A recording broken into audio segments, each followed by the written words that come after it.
Another question. Let's see. This was kind of more complex, dealing with the Bible verse, and talking about is homosexuality punishable by death. I think we have passages in Scripture that talk about capital punishment on certain things. I mean, it actually even talks about if you disobey your parents. How many of you guys know that passage? What's supposed to happen? Yeah, put you to death. Now we have to remember the Old Testament was written to. I'm giving that Moody Bible. Was written to through the Old Testament. Trinity. Oh, Trinity. Right. Israel. Yeah. Right. So we have to remember: are we Israel? No. No, we're not Israel. So many of those. The consequences of those don't apply to that. Now, do the moral principles still apply? I mean, are you all supposed to obey your parents? Oh, yeah. Yes. I mean, we can't just throw out the moral principles. We may not apply the consequence of that because we're not Israel. But those moral principles still apply. So although they may say you put to death an adulterer, or you may put to death an idolater, we don't use those same consequences because we're not Israel, but those same moral principles still apply. Any questions, other questions that you guys might have? Raise your hand, or you guys all got it? Yeah. How do you feel about Proposition 8? I knew that was going to come. I was surprised that I didn't get that here. Well, I'm from Illinois, and we don't have, that issue has not come up yet.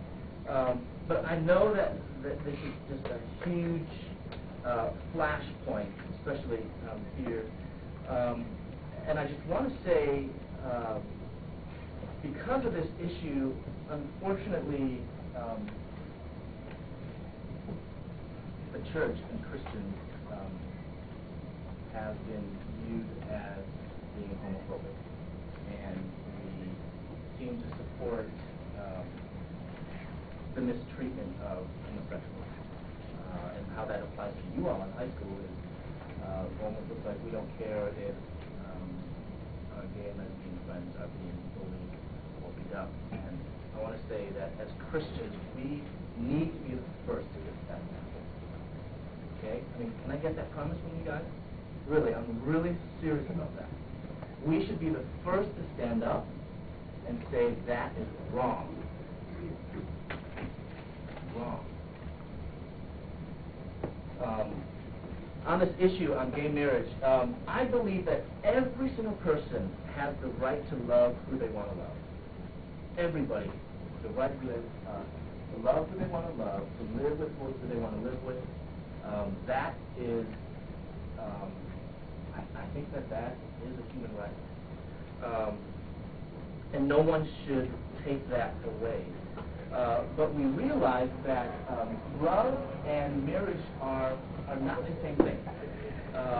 They're closely associated, but love and marriage, the reason why I say that is a marriage license is not required for love, right? Marriage license is not required for love, so they're not one and the same. They're closely associated. But unfortunately, in many countries today, that's not even allowed. People are not allowed to love who they want to love. It's illegal. They will be thrown in jail. And I'm quite vocal about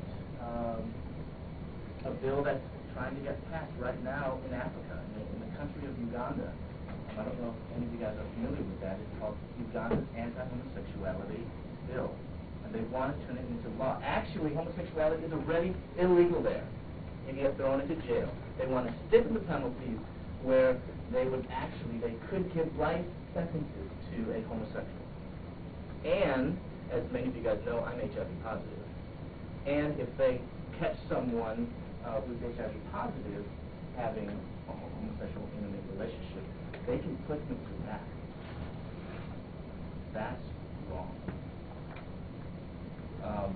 It's really interesting because before I was invited to come here to the school, Castro Valley, before I talked to Parker, before I talked to Nathan, I read about the school. I mean, it was just the same week that I got the phone call. And how did I read about Castro Valley High School? Can anyone guess? The news.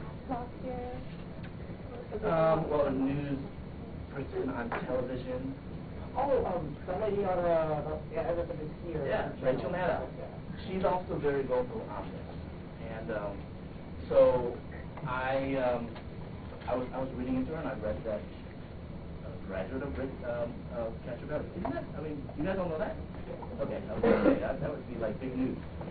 So I was like excited to come here. But you know, that's wrong, and I think as Christians we need to be really vocal about these things, that this is wrong, and protecting the rights of people. I actually encouraged 3 other evangelical leaders, and we wrote the very first public letter to the president of Uganda, speaking out against this bill. Online, you guys can look at it on the website. Oh, this is my website. On the website, and actually, I think it made a difference. I mean, eventually, other evangelical leaders followed suit, and other Obama followed suit, and now the president says that he will veto it no matter what. So thank God he's doing that. But it's still in the process. Parliament makes the package pretty crazy. I'm actually planning on meeting the Bishop of Kampala. That's actually the right-hand man to the Archbishop in Uganda to talk about this issue, because I'm really passionate about it, because I think it's wrong. People ought to be able to love who they want to love. And almost back. But anyway, I'll finish real quick. Civil unions involve 3 parties. Love involves 2 parties, a person, 2 people, and the government. Or civil unions involve 3 people.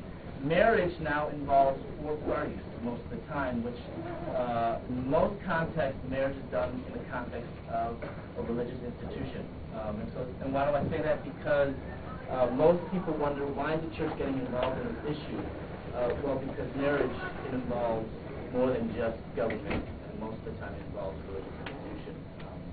And so I believe that the Bible celebrates marriage between a man and a woman. So that's kind of my thought on that. But if you guys have any questions, Facebook me, Twitter me. I guess Twitter may not be popular, but Facebook me. And I'd love to continue conversation. And if you guys have friends that have questions, I'd love to answer the questions, because it's about getting to know each other.